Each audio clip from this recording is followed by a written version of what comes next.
Mas Elia, ya. Halo. Iya, silakan Pak. Kebetulan saya Islam, nggak apa-apa ya ini diskusi di sini ya. Oh, nggak apa-apa, nggak apa. Oke. Yang pertama saya ingin, karena kan selalu saya melihat debat-debat ini dan nggak ada ujungnya ini.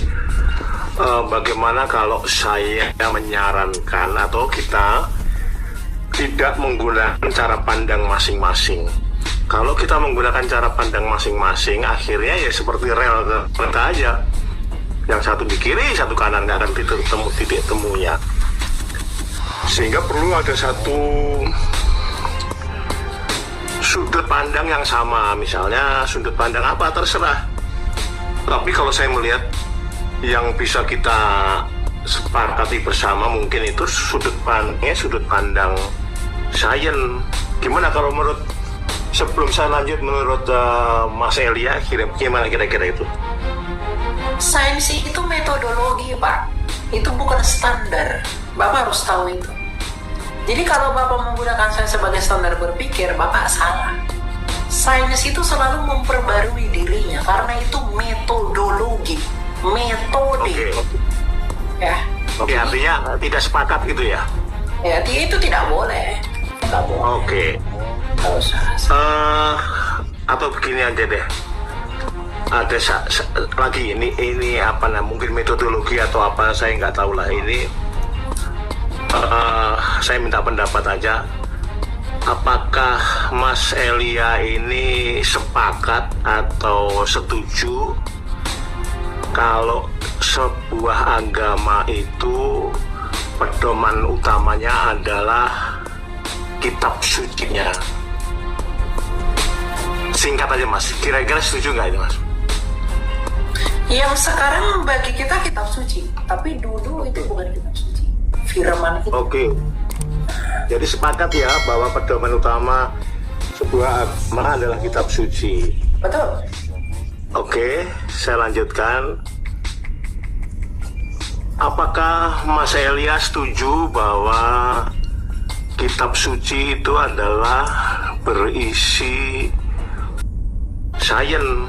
Gimana kalau menurut, sebelum saya lanjut, menurut Mas Elia, gimana kira-kira itu? Sains itu metodologi, Pak. Itu bukan standar. Bapak harus tahu itu.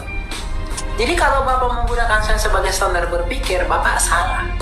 Sains itu selalu memperbarui dirinya karena itu metodologi, metode. Ya. Oke, artinya tidak sepakat gitu ya?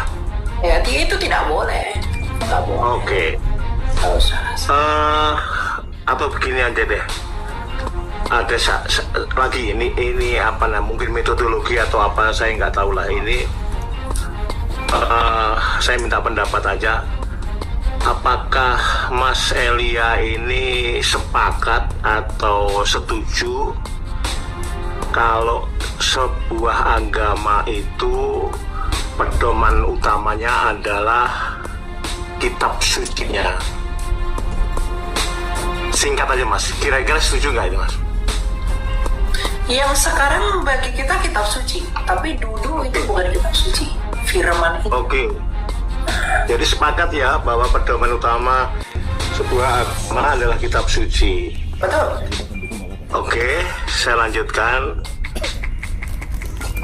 Apakah Mas Elia setuju bahwa kitab suci itu adalah berisi firman Tuhan yang kebenarannya mutlak 100%? Iya. Dan firman Tuhan itu hidup, itu jangan lupa. Ya. Dalam kita menyepakatinya begini Pak, firman itu apa dulu? Buat kita jangan ngomong firman kalau kita nggak tahu apa itu firman. Oke, apa mau dijelaskan firman apa kira-kira Pak? Nah, firman itu adalah idenya ilahi. Kitab suci ini Pak, itu hanya berisi mengenai dia sang ide ilahi. Artinya, ide ilahi lah yang ada di dalam sini. Ide ilahi yang menurunkan ini. Bukan ini ide ilahi, bukan. Kertas dengan buku-bukunya ini ilahi. Ide ilahi itu adalah yang menurunkan ini, yaitu logosnya. Kita harus tahu itu dulu. Ya. Oke. Karena saya tahu, mungkin Anda nanti akan berpaham bahwa tidak bercacat, tidak bercela dan lain-lain itu pasti akan ke sana. Tapi firman itu apa dulu? Kalau kita ngomongin kitab suci, tapi Bapak dalam pengertian begini, kita mau samain persepsi, tapi tidak mengerti apa itu firman, ya kita akan berarti pengertian firman. Oke, pengertian firman di pihak Mbak Eli, Kak Eli dengan firman di saya mungkin berbeda. Karena firman di pemahaman saya itu adalah perkataan. Oke, dengan apa dia berkata-kata? Kenapa Pak? Dengan apa dia bisa berkata-kata? Ya, dengan firman itu, berkata-kata dengan firman, berfirman saat gini. Berarti ada firman kan? Kenapa? Tidak, berarti ada firman kan? Nggak ada. Firman itu perkataan. Firman itu perkataan. Oh ya, dengan apa yang ada pada dia sehingga dia bisa mengeluarkan, sehingga dia bisa berfirman? Maksudnya gimana? Ada apa dengan dia gimana maksudnya? Apa yang ada pada dia sehingga dia bisa berkata-kata? Kalau firman itu adalah kata-kata, yang menyebabkan dia bisa berkata-kata itu karena apa yang ada di dalam dia? Tuh, ada eksistensi Tuhan. Eksistensi Tuhan itulah yang berfirman. Kan begitu. Eksistensi itu kan keberadaan Ya. Tuhan yang berfirman. Maksud saya, Ya. apa yang ada di dalam Tuhan sehingga dia bisa berfirman? Saya nggak ngerti maksud apa namanya arah pertanyaan ini gimana? Firman itu adalah kata-kata, betul? Menurut Anda? Betul. Oke. Betul. Apa yang ada pada dia sehingga dia bisa berfirman? Gini, saya nggak ngerti maksudnya Kak Elia, tapi gini ya. Ketika saya berkata, berarti ada saya. Yang itu. Kak Elia berkata bahwa ada. Ya, oke. Ketika ada Bapak berkata-kata berarti ada Bapak. Nah, yang membuat Bapak bisa berkata-kata dengan saya karena apa yang ada di dalam Bapak? Nah, saya nggak tahu maksudnya gimana nih, maksudnya ini. Nah, Bapak kan berkata-kata dengan saya dengan apa? Ya. Oleh apa? Loh, ada eksistensi saya kan? Iya, ada eksistensi. Eksistensi saya. Apakah Bapak berbicara karena kaki Bapak? Kenapa? Karena kakimu atau karena tanganmu? Kamu berbicara karena mulut apa yang dong. ada di dalam Bapak? Karena mulut, saya punya mulut dong. Mulut itu hanya menerjemahkan. Itu Iya, dari mana terus? datangnya? Iya. Eksistensi Bukan. Tuhan itu. Kata-kata itu datangnya dari mana? Sebelum Bapak ucapkan dari mulut itu di mana? ya di pikiran. Pikiran. Nah, Iya. bagi kami firman itulah pikiran itu. Karena pikiran itu yang menghasilkan kata-kata. Bukan sekedar kata-kata. Itu bagi kami. Nah. Makanya Ya. Yesus itu adalah logosnya Allah. Ide itu. Akal budinya ilahi. Kita nggak pernah sama dalam hal ini, Pak. Karena ilmu kalam pun yang mengajarkan itu adalah Ya, kalau kita mulai dari sini agak rumit nih ya. memang nggak bakalan bisa karena pemahaman Agak rumit. Bapak Sekarang begini aja, Kak. itu berbeda. Kak Elia. Misalnya di Tawarik dan di Raja-Raja. Contohnya ini ya. Contohnya di Tawarik dan Raja-Raja. Banyak contoh yang lain. Ini contoh yang mudah saja. Nanti ada juga di surat tentang kejadian Nuh dan sebagainya banyak gitu. Di Tawarik dan Raja-Raja itu ada informasi yang berbeda. Ini contoh mudah aja. Informasi yang berbeda. Gimana yang berbeda? Coba saya pengen tahu. Coba Kak Elia cari berapa jumlah kandang kuda Salomo. Oke. Itu di mana? Sebentar, saya buka juga nih ya. Atau dicek aja jumlah kandang kuda Salomo, nanti kan muncul. Di 2 Raja-Raja berapa itu ya?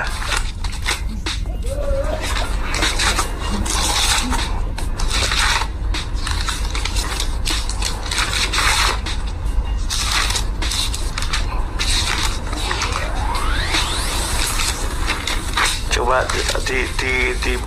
di browsing aja Kak, jumlah kandang kuda Salomo, dia akan muncul itu. Muncul ya Kak ya? Oke. Nah, ada Ini perbedaan. satu lagi aja tentang ya, yang ada 40.000, ada yang 4.000, betul. Iya. Lalu apa?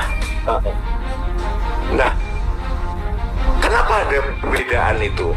Dan mana yang benar sebenarnya, kan begitu? Tidak ada satu kebenaran yang dua. Betul.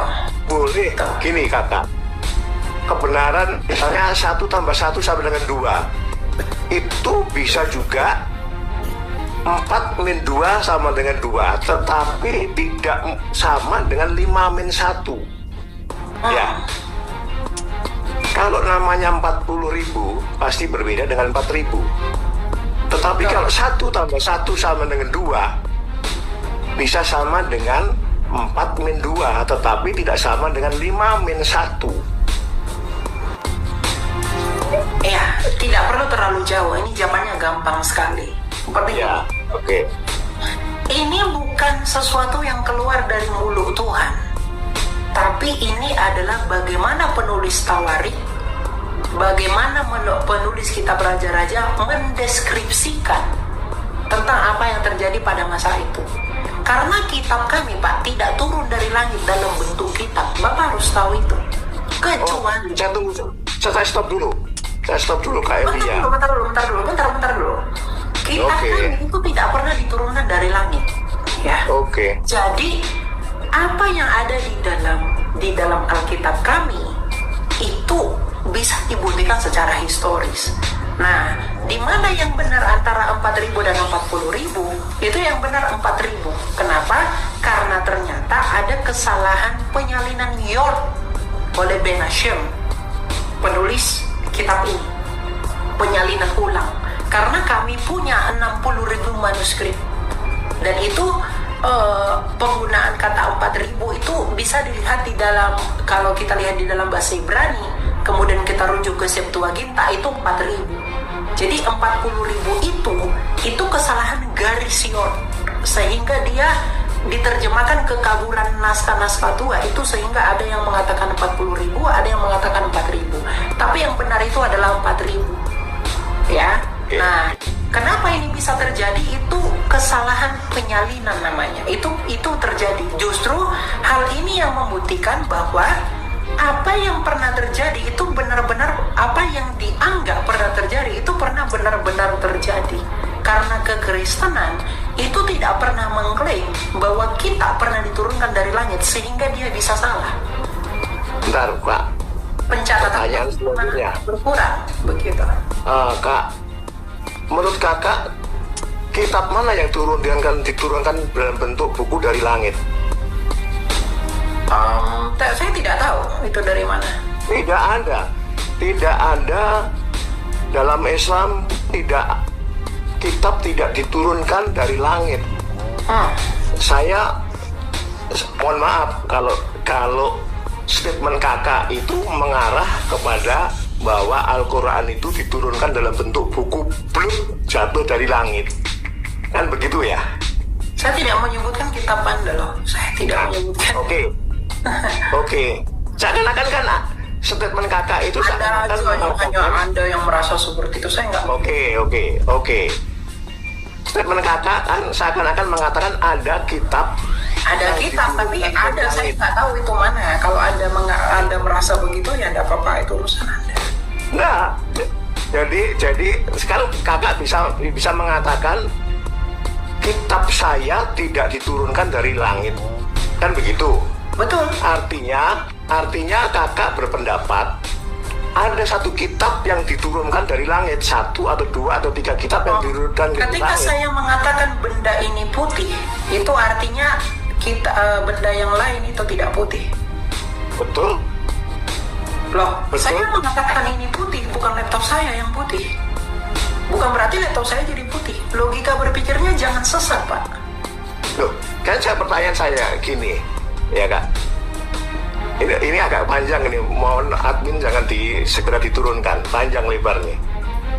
Kakak bilang, kitab saya tidak diturunkan dari langit. Betul. Ada nggak, pertanyaannya, ada nggak kitab yang diturunkan Saya dari langit? mengatakan kitab saya tidak diturunkan dari langit untuk menegaskan bahwa di dalam pencatatan manusia bisa terjadi kekeliruan yang bisa dikonfirmasi oleh variasi teks mayoritas. Bapak paham? Ya, jadi bukan karena saya mengatakan ada kitab turun dari langit itu berarti bahwa ada kitab yang turun. Ya, saya tidak bilang itu, Pak. Jadi jangan terlalu baper, oke? Oke, kalau gitu saya pertama ada dua penjelasan saya. Yang pertama, kebetulan kan kita ini diskusi nih ya Kak ya. Jadi kalau misalnya ada teman-teman yang di dalam ruangan ini berpendapat kalau ada yang mendapat Al-Quran itu diturunkan dari langit, itu tidak begitu. Quran diturunkan dalam bentuk firman dari malaikat lewat perantara malaikat Jibril, karena Tuhan tidak bisa dilihat. Kalau dilihat hancur lebur, itu di kitab Kakak juga ada.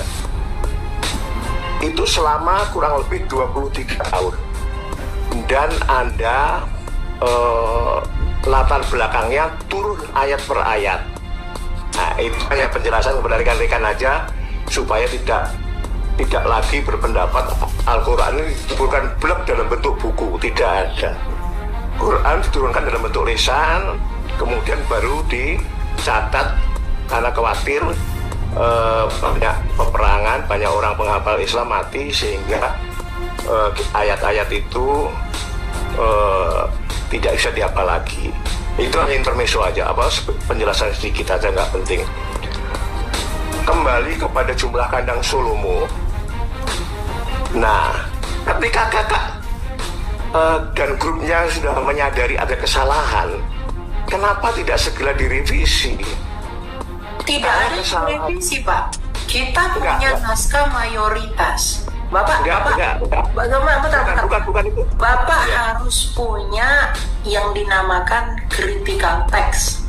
Jadi kalau memang Bapak belum mumpuni mengenai kritik teks, jangan bahas kritik teks, Pak.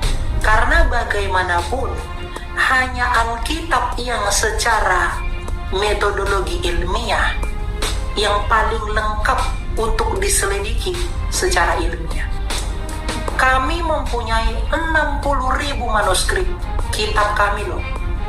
5.000 lebih di antaranya berbahasa. Kalau Bapak ngomong-ngomong begini, itu hanya pengiringan logika Bapak, bukan metode sains. Bukan kan kakak yang bilang. Bentar, Mbak. Kakak yang Ya, kalau dengan metode sains, Pak, kita itu ada namanya metode melihat ke belakang. Ya, metode untuk melihat kebenaran atau kesalahan penyalinan dari kodeks-kodeks sebelumnya. Misalnya ada yang salah di Textus Receptus, oh lihat di Westcott and Hort, oh lihat lagi di Sinaiticus, lihat di Vatikanus, lihat di lain-lain. Nah, dan hanya Alkitab yang selengkap itu. Jadi kesalahan penyalinan ini itu bisa kami tahu benar atau salah dari kodeks, dari manuskrip. Oke. Kami bisa tahu itu. Kakak tadi kan ada statement Kak Elia yang mengatakan yang benar adalah 4.000, kan begitu ya Kak? Betul. Ya. Nah, itu maksud saya. Itu maksud saya. Kakak sudah mengatakan yang benar 4.000, kan gitu. Kenapa kok tidak direvisi yang 40.000? Padahal kakak sudah tahu kebenarannya 4.000. Gitu loh Kak. Statement kakak mengatakan 4.000 yang benar. Nah, kok kenapa dari pihak kakak tidak membenarkan secara totalitas? Loh, yang benar 4.000 ini kok masih muncul 40.000? Ya dibenarkan dong. Kan sederhana aja. Nggak pakai metode yang macam-macam. Oh, nah, Bapak, oke. Nah, Bapak kan belum pernah mendalami critical text mengenai variansi teks. Bagaimana kita bertanggung jawab atas dasar teks penerjemahan. Sehingga gini, dengar dulu ya. Kodeks itu Pak, itu nggak bisa diubah meskipun dia salah. Kenapa? Kita menghargai itu. Tapi yang salah ini itu tidak kita hilangkan, tapi kita konfirmasi apabila dia berbeda dengan yang lain melalui apa? Naskah-naskah lainnya. Kalau naskah lainnya itu berpihak kepada yang di awal dan yang ini tidak ada pendukungnya, ini tidak dibuang, ini tetap dibiarkan. Karena selain daripada ayat yang satu ini, bagian yang lain itu mengabsahkan yang satu. Ya, jadi itu tidak dihilangkan. Dan kenapa kita tetap menerjemahkan seperti itu? Karena misalnya KJV itu penerjemahannya berdasarkan apa? Textus Receptus. Kemudian NIV terjemahannya berdasarkan naskah WR, naskah Westcott and Hort. LAI menggunakan apa? Naskah ini dan lain-lain. Karena kita punya banyak kodeks, tapi pengajarannya tetap satu secara substansial. Begitu. Makanya kami orang Kristen, kami tidak pernah mempermasalahkan hal seperti itu. Kenapa? Karena suara kitab suci, meskipun banyak kodeks-kodeks yang dikumpulkan dan ada perbedaan-perbedaan kecil, tapi ada yang dinamakan dengan receive text untuk mengkonfirmasi semua itu. Dan itu dilakukan dengan metodologi yang ilmiah, tidak sembarangan menghapus-hapuskan dan membuang itu, memperbaiki, merevisi itu enggak. Coba Bapak lihat, coba bentar. Ya, misalnya Bapak lihat di NLT Translation itu dikatakan 4.000, di Net Bible juga demikian. Nah, itu yang memang melakukan penerjemahannya itu berdasarkan teks tertentu yang mencatatkan 4.000. Tapi ada juga yang menerjemahkannya atas dasar naskah atau kodeks yang lebih memprioritaskan kepada yang 40.000 tadi. Jadi itu tidak masalah bagi kami, gitu loh. Iya, kan dari awal tadi Kak, dari awal tadi saya udah bilang kalau itu kitab suci itu kan nggak tahu Kakak tadi, saya lupa setuju atau tidak. Kebenarannya adalah mutlak kan gitu ya. Kebenarannya mutlak, artinya begini. Kalau ada satu ayat yang mengatakan jumlah kandang atau mengatakan tentang bilangan 2, kemudian di tempat lain mengatakan 4-2 atau 5-3, itu masih sama. Itu masih sama. Tetapi kalau yang satu mengatakan 4.000, yang satu mengatakan 40.000, pasti itu Anda yang tidak benar. Dan Kakak mengatakan tadi ini berdasarkan ini berdasarkan. Makanya saya katakan firman Tuhan itu kebenarannya absolut. Bentar Kak.